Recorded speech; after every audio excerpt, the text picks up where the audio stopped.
failing means not achieving what you first set it for yourself. Means setting a goals, doing all the best that you can in order to reach what you set it before, and actually stay with empty hands. And honestly, I failed a lot. I failed in school, I failed with girls, and I failed with friendships, I failed in university also, and I failed in my sport.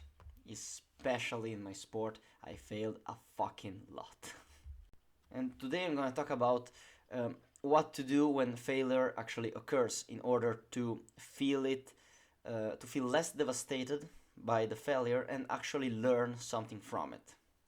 And what the hell do I know about failure? Well, I started practicing judo when I was 7, and now I am 23. And I did judo basically all of my life. I dedicated it to martial arts, I dedicated to judo, to training, to physical pursuits, and I'm still competing right now. What's the problem about that and the sad reality that I fucking suck at the sport? and I sp- that's because I spent a lot of time, especially in my youth, training ineffectively and doing shit that actually wasn't good for me, and I haven't done enough things that was actually useful for my athletic and um, how can I say athletic development. All right, so just 2 years from now that I'm starting to pay attention to good strength and conditioning, to repetition drills, and doing work that will actually improve my performances and are useful for my full development as a judoka. I qualified to the nationals only twice as a senior, and when I was a cadet, I qualified just once. Okay, for the nationals, and in all three occasions, I lost to the first match. I keep training hard, I keep competing, and I keep losing. Keep competing, keep training, keep losing. I had some satisfaction, some little victories over the year, of course, or otherwise I would have just quit it all. But it's very frustrating. It's very frustrating to give all of this to craft and not gaining any kind of satisfaction. And but I found a way that can make my failures not only in sport but also in life less devastating and more useful to me. And today I want to sorry, I want to share this framework with you. Okay, I took inspiration from the first David Goggins book, and I modified this framework a little. It's a journaling technique actually that I found very valuable, and I hope that you will find it too.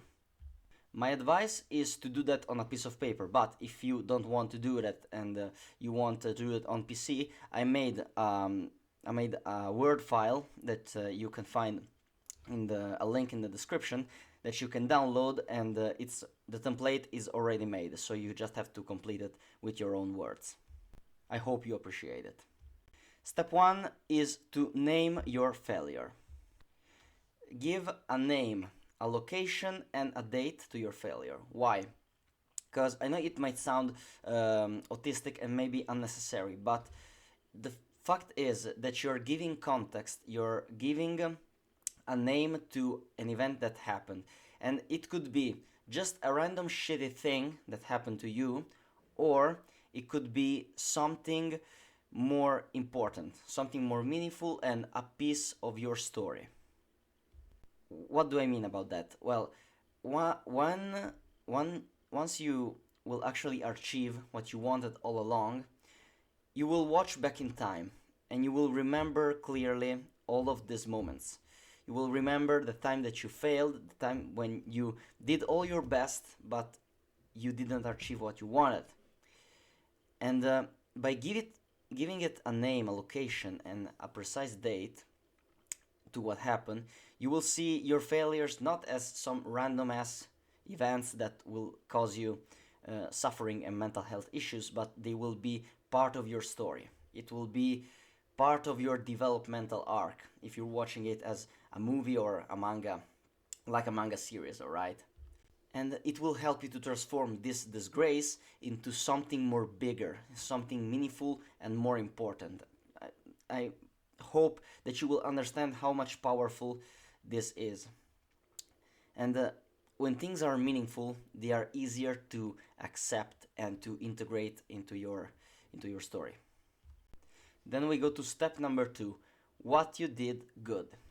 There must be something that you did good in all of this mess that happened, all in this failure. There must be something, some actions or some preparations that you did good. If you put effort into your craft, there must be something that actually you thought, oh well, this actually could work again, so I will repeat that. So in the first column, be as specific as possible and write down everything that you did good and that worked.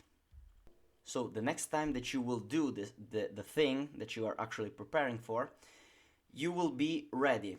You will have a base of the things that worked, and you can add more stuff that could help you to reach your goal. Now we go to the step 3.A, what you did wrong. Here I want you to list all the things that you or did wrong or that you could have done better or that you could have done more of it, okay? All of the mistakes, all of the improving points that you could use for your next attempt, okay? There could be 3 cases of things that you did wrong. The first is you haven't done something necessary because you lacked at the time the knowledge, but now you have more knowledge because you have a new experience, a new failure, and now you know what needs to be done. The second case is that you have done the right things in the preparation, but you simply haven't done enough of it. You haven't put enough reps into doing the right things. So maybe you write it before. The things that you did good, maybe you need to simply do more of the things that you did good, all right? It could be one of the cases. And the last thing, you've done everything right, but you simply put the bar too high, okay? So you set a goal that was too unrealistic for you at the time. So another thing that you could have done wrong is to setting an unrealistic expectation, set an unrealistic goals. So reduce the highness of the bar is another thing that you could actually do. Set a less ambitious goal for the moment. Now comes the step 3.B, highlighting the limiting factor. In chemistry, the limiting factor is the reactant that use the compound that is used first in the reaction and limits the amount of product that can be formed.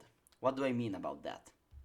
Of the things that you have listed before, so the things that you could have done wrong, what is the one that limited you the most? What is the one that give you that if improved would give you the best improvement, okay? What is the primary limiting factor? What is the problem that solved will give you the best result and the most progress in your craft? Step number 4 is about creating solutions. Once you've listed all of the things that you get wrong and you can optimize, look at them and start to make some hypotheses. What can I do more the next time? What is the thing that I should solve? What should I learn in order to be more prepared the next time that I will attempt to what I want to do? Once you have understood it, create a plan with some learning goals. What do I mean by learning goals? Example of learning goals could be I have to do 3 math equations every day, or I have to practice for the test 2 hours every day, or I have to repeat the left jab in a boxing, let's say you are a boxer.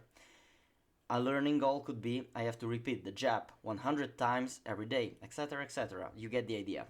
The goals will look like more like a to-do list more than an actual performance goal.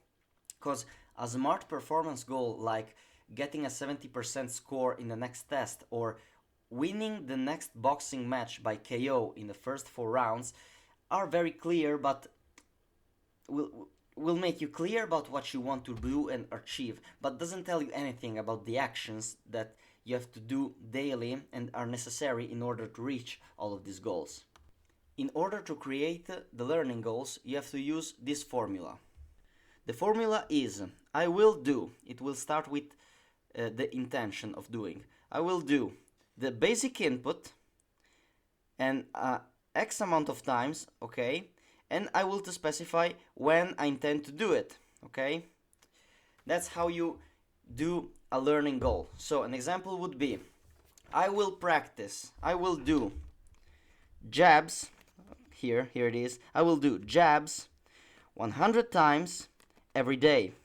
Or another thing could be, I will do, let's say, math equations 5 times every day. Or I will practice, let's say, jabs every training, jabs 100 times every training. You get the idea, okay?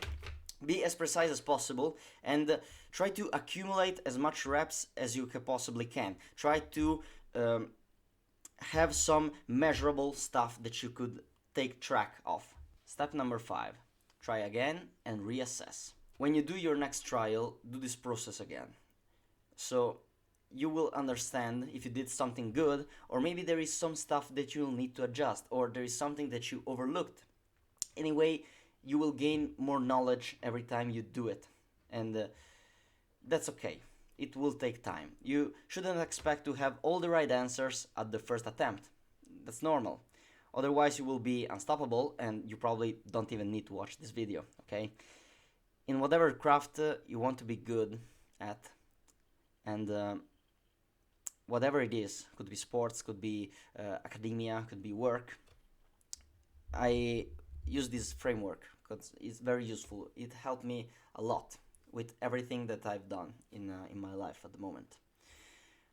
I talked to different athletes and champions. I've talked to an Olympic champion, actually, and that was what they were doing. They practiced a lot. They put a lot of reps, assessed their mistakes, changed their preparation with the helps of their coaches, and they've done it over and over again for decades, for years.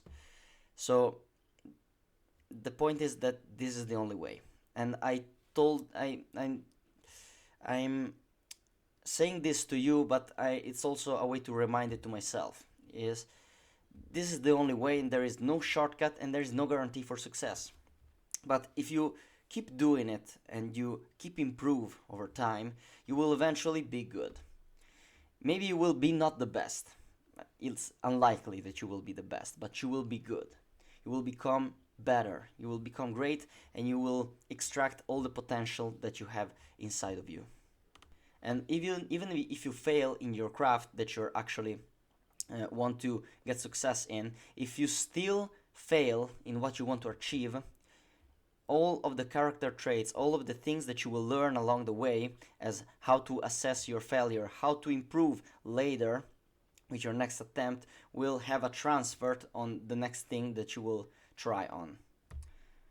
And that's really powerful. I hope this guide was useful. Thank you for very much if you watched till here. Remember to aim upward and keep searching for strength.